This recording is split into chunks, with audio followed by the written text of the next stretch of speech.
friends, this is Jenny.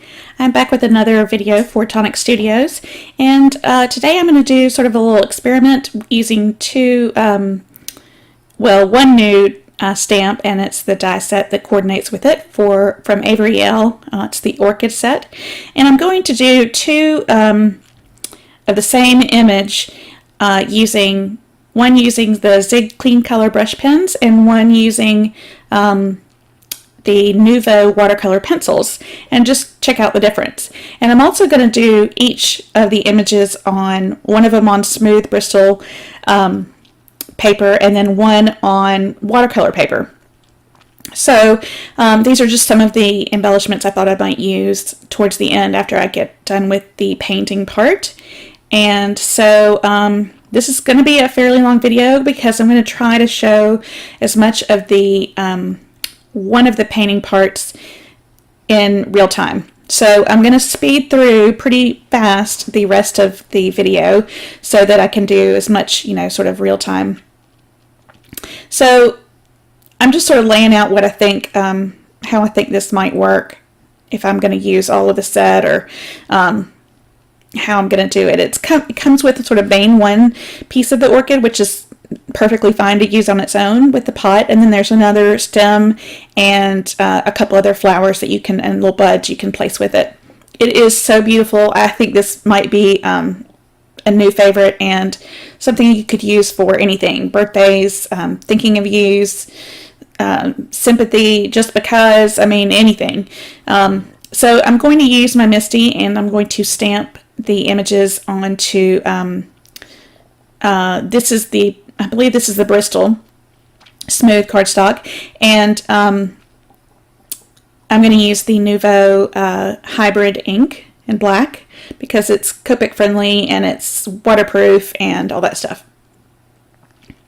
So I'm going to stamp it on the watercolor, which is significantly more textured, obviously, but it didn't take too many times to do it again with the MISTI, which is great. I thought I would just test that to see how the different mediums reacted on it, because I know with the watercolor pencil it might need more water, and I just wondered if it would work better onto watercolor paper, and it turned out to be kind of a neat experiment. So I've got those stamped up, and now I'm going to get my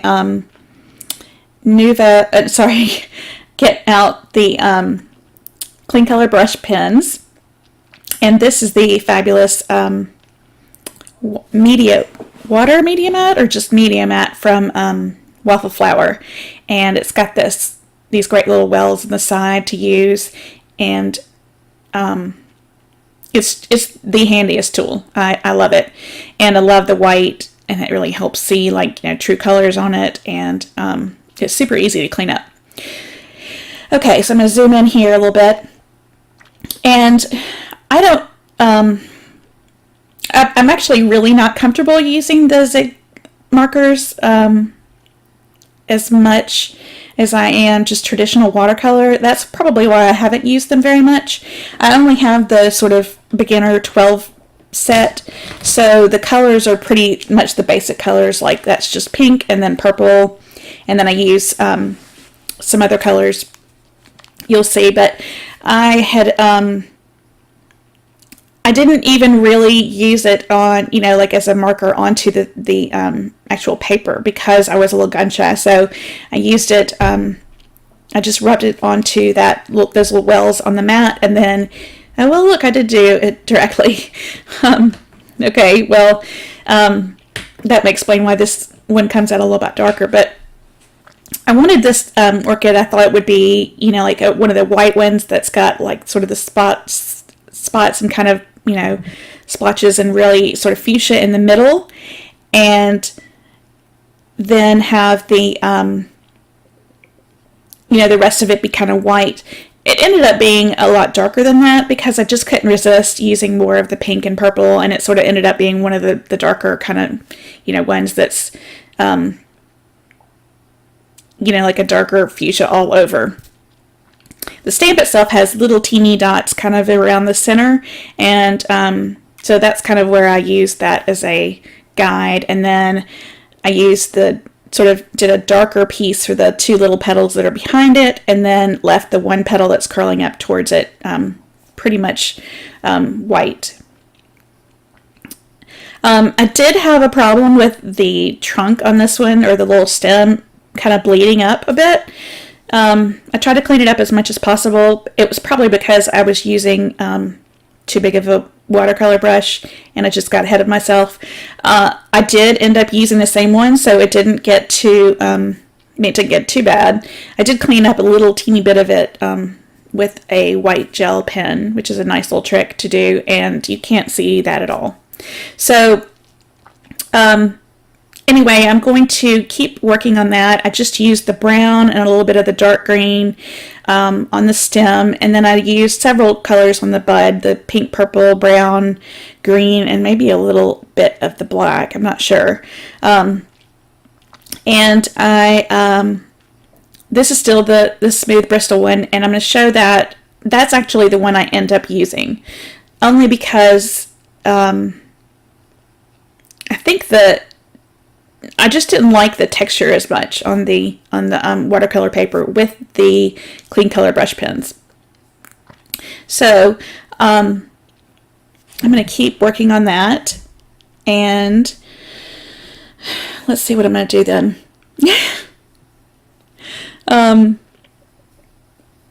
I'm going to eventually, okay, here we go, and eventually sort of make it more of a purple instead of pink. And I add some blue to the purple to make it even more purple.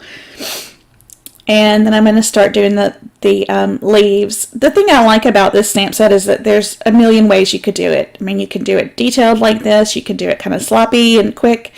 You could, I think it'd be really neat just to do really loose sort of blotches over the whole, area where the blossoms are, and then stamp black on top of it, and just have it be really kind of artsy and not very, not try to make it realistic at all. And, I mean, how many different color combinations are there of orchids? I actually bought one today that was on sale at Publix, and it was a yellow one that sort of got pink, like hot pink, and then fuchsia in the middle. My mom and I have this little thing where we buy orchids for each other because I think they're such a great deal, because you spend $15 or $20 on an orchid, but it lasts for months, and then hopefully you can keep it alive, and then it could bloom again, instead of just an arrangement of flowers that would last for maybe a week. So we sort of have a competition based on who can keep their orchids and get them to rebloom, and I think I'm winning, but I'm not sure, actually, this winter. It just depends. And the reason I bought this yellow one today was because the sun has come out for the first time in so long. It's been raining so crazy that it just felt like it needed a little bit of spring in our house. So that might be the next color combination I try, is the yellow with that pink. So after I get this base coat down of the marker, I'm going to come back with a teeny tiny brush and do a little bit more of these kind of dots layered over it. That gives it a little bit more texture and does make it look a little bit more realistic. And I kind of felt like maybe I was, I wasn't doing them random enough. And sometimes when, I actually went and looked at a bunch of pictures on Pinterest. And it's amazing how symmetrical and how organized a lot of the natural flowers really are. It's amazing how nature seems to have some of the most regular and straight lines and symmetrical kind of, as well as organic kind of designs that are just, the way God made them. So, okay, that's that first one. Now I'm going to speed through this next one that is on watercolor paper. And it's the watercolor paper from Tonic. It's the Craft Perfect. And they've come up with a new, these new pads. They had just watercolor paper, I think, that were 8.5 by 11, or maybe they're A4 size, I think, which is a little bit bigger. But they've now got the small pad, which is, 4 1/4 by 5.5, perfect. and then they've got the they've got a large size. It's 8.5 by 11, I believe, or 8 by 10. So this is the small card. And so I go through this, and I can already tell I don't like it as much as the other one because I think because of the watercolor paper, it bled more, but because the zig markers are so intense, I couldn't lift up as much paint, which left me with less control, which I usually don't mind that about watercolors. That's what I enjoy. And I'm just really used to using traditional watercolors in a pan or in a tube. And so that's what kind of makes me, a little bit gun shy, like I said, about using something else. But I thought it would be nice to try and use these since I did buy them. I do think they're handy to have for travel, and the times I have used them, and I've used them really quickly, like maybe the first or second time I used them, I loved the way it turned out. And I think maybe I might be overthinking it, which wouldn't be unusual for me at all. But so I end up going ahead and finishing all of this one, but it's not the one that I use in the end. And I actually think the other reason I didn't like it was because I didn't like the color that I did for the plant pot. It was too green to me, and there wasn't enough contrast, and I liked the other one the way it came out. So anyway, I'm going to just finish up a lot of that. What I am going to do, as soon as I finish with this painting, I'm going to set those aside, and then I'm going to work on the colored pencil. It's the Nuvo not colored pencil, the watercolor pencils. And I think there are 2 different tins of them, and each one has 12 pencils in it. And this is the one I'm going to use is called Brilliantly Vibrant. And the other one I think is obviously maybe more of a muted tone, or sort of like secondary colors. This one is pretty, it's pretty basic. It's got, all the same kind of colors. I love the names of the colors. They have Cotton Candy and African Violet. And I basically use the same colors that I use for the markers, just in the watercolor pencil.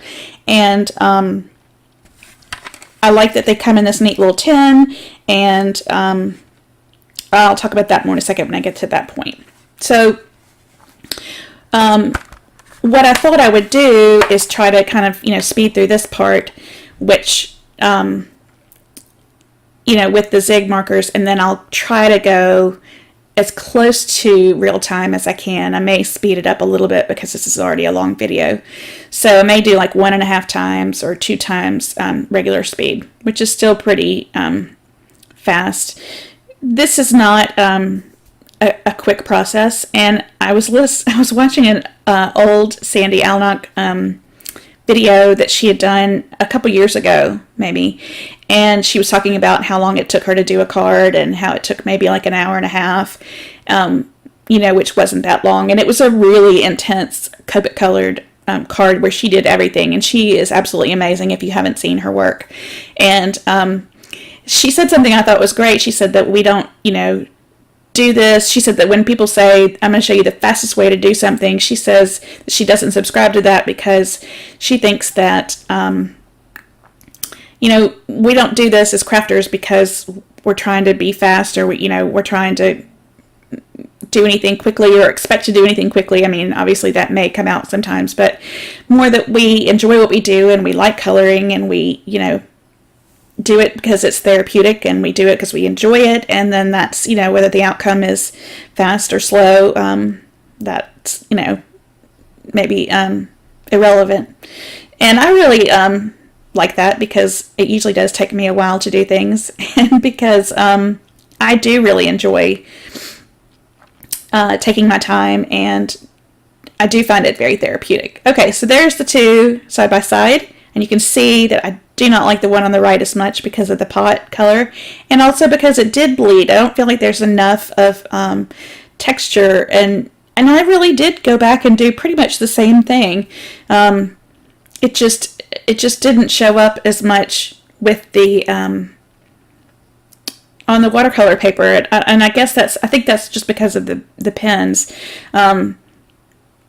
I think they work better on Bristol, so that was kind of my experiment with that part of it. I do like the leaf part better, but anyway, so overall, I'm going to use the one on the left for the final card. And now I'm going to move on to the watercolor pencil. So I'm just going to clean up this little mat here. Okay, so this is the pack of watercolor pencils, and I'm going to pull out the pink and purple and some of the other colors that I pretty much use the whole time. And the way I color with them, I use, obviously I hold my brush in the left hand and my pencil in the right, and then I kind of just trade up. And I wanted to show this because I wanted to show kind of real time. It does take a while to layer a lot of color with watercolor pencils, and it's great for beginners because it does really turn out light. Actually, I've never done the ink tints pencils, so that may be an exception, and obviously it's called ink tints for a reason, but the just traditional watercolor pencils I've used, and they do go on very light, and they do need a lot of layering, which is what I think is really great about it, because that's what's nice about watercolor, is the layers that you can really build on each other, and it gives a lot of depth to what you're painting. But it also allows you time to make sure you're not going to make a mistake. I mean, the best way to, do something is to go light at first and then darker, because you can always, add to it. You just can't take it away as much. And speaking of taking away, you can dab up, obviously watercolor, you can wet it and do that. And I did do that a lot more on the Zig ones.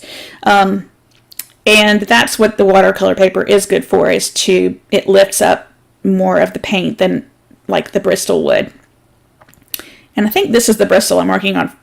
Actually, this may be the watercolor paper I'm working on first. I'm not sure. I'll be able to tell in a minute. And this is sped up 2 times, so it's not as fast as I had wanted it to be. I mean, as slow as I wanted it to be. But I don't know how many people would be still watching this after another, added another 10 minutes to it. I do eventually get a little bit more aggressive with the marker, I guess. I mean, the pencil, and really, draw in more of it and darken it up more. You can kind of it's kind of a nice feel for it. And as far as, I think the markers are great for traveling, the Zig markers, but I would much prefer to take watercolor pencils because you don't have to worry about caps coming off or there to be any leaks, or, you don't have to worry about getting sometimes if I get a leak, or if I'm using it a lot, I'll get the paint on my fingertips where I'm holding it, and I just think the pencils are much better if you were going to take a little travel kit. And I think they're great for kids. We recently went on a trip, and I took a bunch of paint stuff and stamp stuff, and my niece had a ball just stamping with all of the stamps and coloring. And I had, I think I had watercolor markers too. I think I had the Jane Davenport watercolor pens with me, the mermaid markers, or however she calls them. And it was amazing what she did with those, but it was great because, we could travel with them. And I actually took regular colored pencils and I played with those, which I really enjoy. And this is a lot like that. It's just that you can add water. And sometimes the temptation is the left side is the watercolor paper. The right side is the Bristol. And you can see the difference in the blending because it feels fresher on the Bristol paper than on the watercolor paper. I feel like it looks kind of muddy on the watercolor paper. And I mean, that's not bad. It could be a muted flower, but I was trying to make the colors almost exactly the same, just with different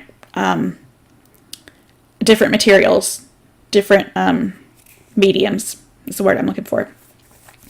So that's the one on the left is the watercolor paper, which I don't end up using. I do go through and color it the same. I think I color all of it, or maybe just color the flowers, but I do end up using the one with the Bristol. So anyway, what was I saying about kids? Oh, no, I think the temptation with watercolor pencils is to layer a bunch of the same, go ahead and paint everything on top of it, like layer your pink and purple and all the stuff that you're going to do, layers on top of one thing, and then use the brush and watercolor it. But you don't get the same results that you would if you were using regular watercolors. And if you use them this way, which the intended way to me would be to add a wash of the watercolor pencil, let it dry, add another color, wash on it. And the other thing that I don't like, that I just don't like the result of, is if I ever have wet paper, or I start with wet, and then when you use the watercolor brush on top of it, it kind of creates a little pasty kind of stuff to me, and it looks, I don't like the look of it. It just, to me, sometimes it kind of ends up ruining something. So I try to stay light and be patient and,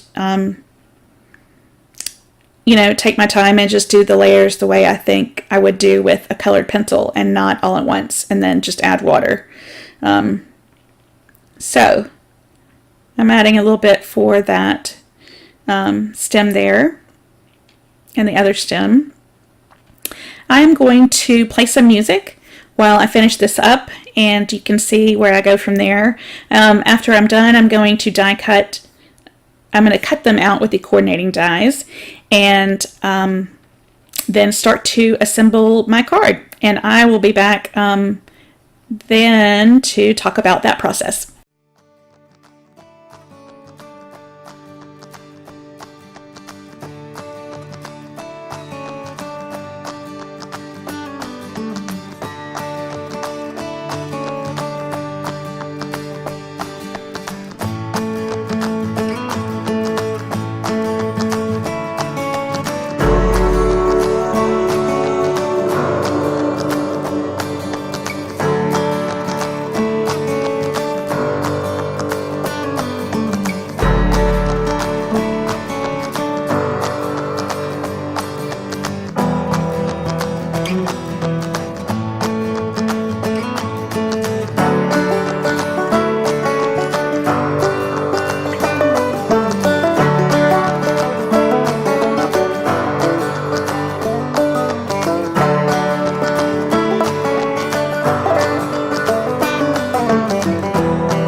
like a bird on a tree. I'm just sitting here, I got time, it's clear to see. From up here, the world seems small. We can sit together, it's so beautiful, you and me. We meant to be in the great outdoors, forever free.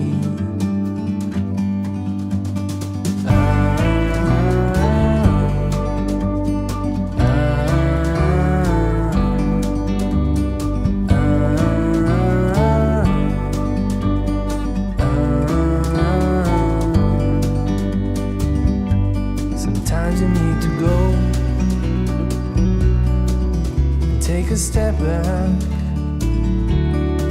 to see the truth around you. From a distance you can tell.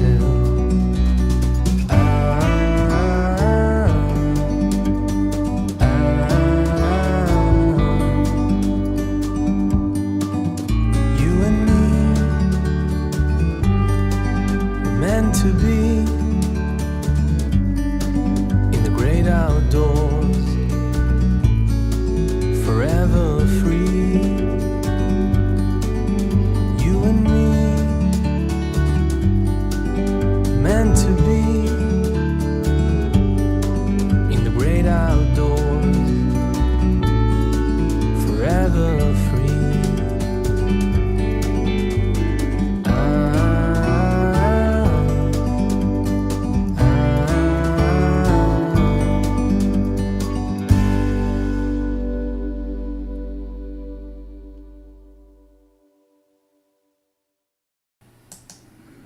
Okay, we're back here close to the end, and you can see I got all the pieces cut out, and I am trying to build the background piece that's going to go onto the card base.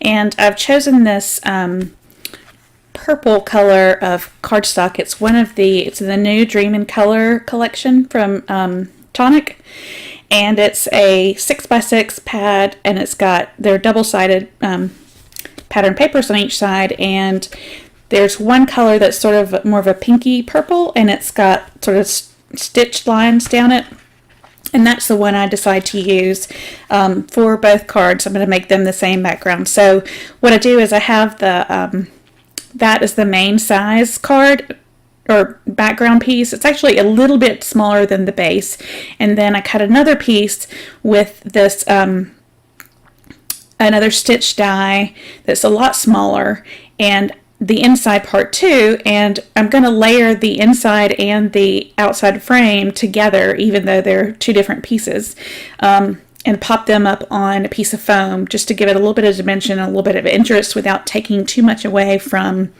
the flowers. And so I'm going to cut those out from both things.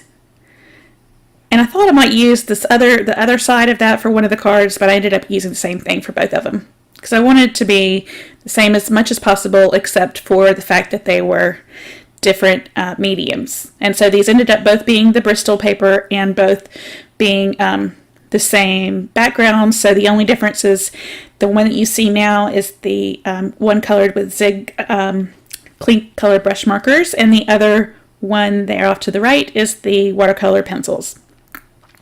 So, like I said, I'm going to pop the background piece, the white piece, and the frame up on foam, and I'm going to use this die that's, I believe it's Avery Elle.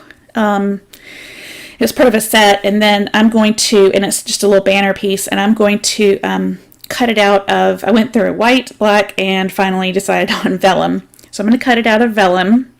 I'm going to die cut it out, and then I'm going to heat emboss a sentiment on each one. I'm going to score my base card here, and this is a new Tonic, it's like a bone folder, but I think they just call it a I don't know, some kind of folder, but the curved part on the back that you use to press down and make your crease really sharp it's the best one I've used. It's great. It's like the perfect size. You can't go too far, and the curve in it is just, it's better than any of the other ones I've ever used. So I'm happy with that tool. And so I'm using just a piece of fun foam that's pretty thin behind the frame, the stitched frame, and the insert piece. And I'm going to do that on both of them. And then I'm going to start to put everything together. I had decided what I was going to do with the flowers is to have this secondary branch and only have one flower off to the left and then have the other one in front of the kind of main sort of droop of orchids and orchid blossoms, because I wanted to have, you know, sort of the one off to the left be kind of, you know, dynamic and proportion and sort of composition, and then I wanted the one, I wanted to be able to pop that up on some dimensional adhesive and pop the other one that's in front of the other long strip of blossoms on a dimensional adhesive too, just to give it a little bit of depth and dimension. So I'm going to use the deluxe adhesive to glue down my foam and the background piece here, or the top piece, sort of frame piece, to the background. And then I'm going to start to assemble the flowers on top of it.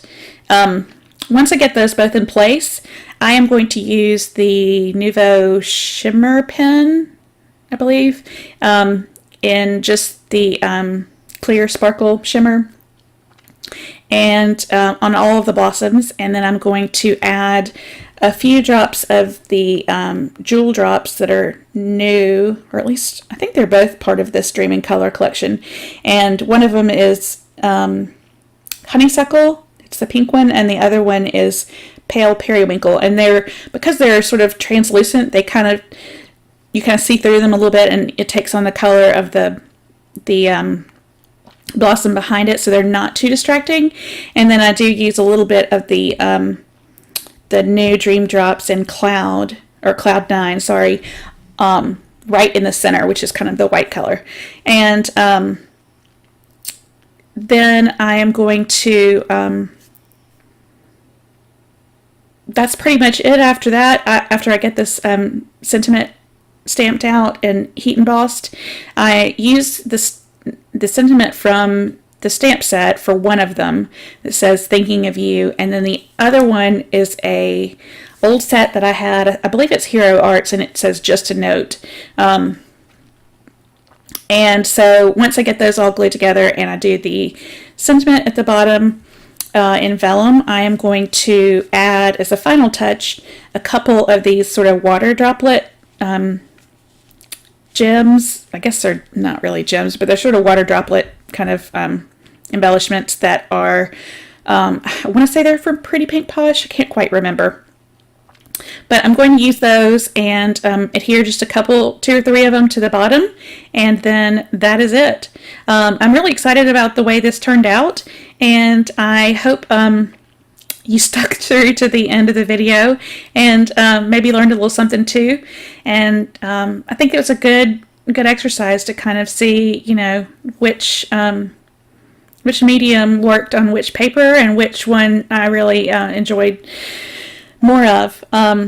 Ironically, my husband likes the Vibrant Zig markers, and I like the watercolor pencils. So everybody has their own taste, and you can see the close-ups here in a minute. And as usual, the links for all of the products used will be down below in the description and on my blog post.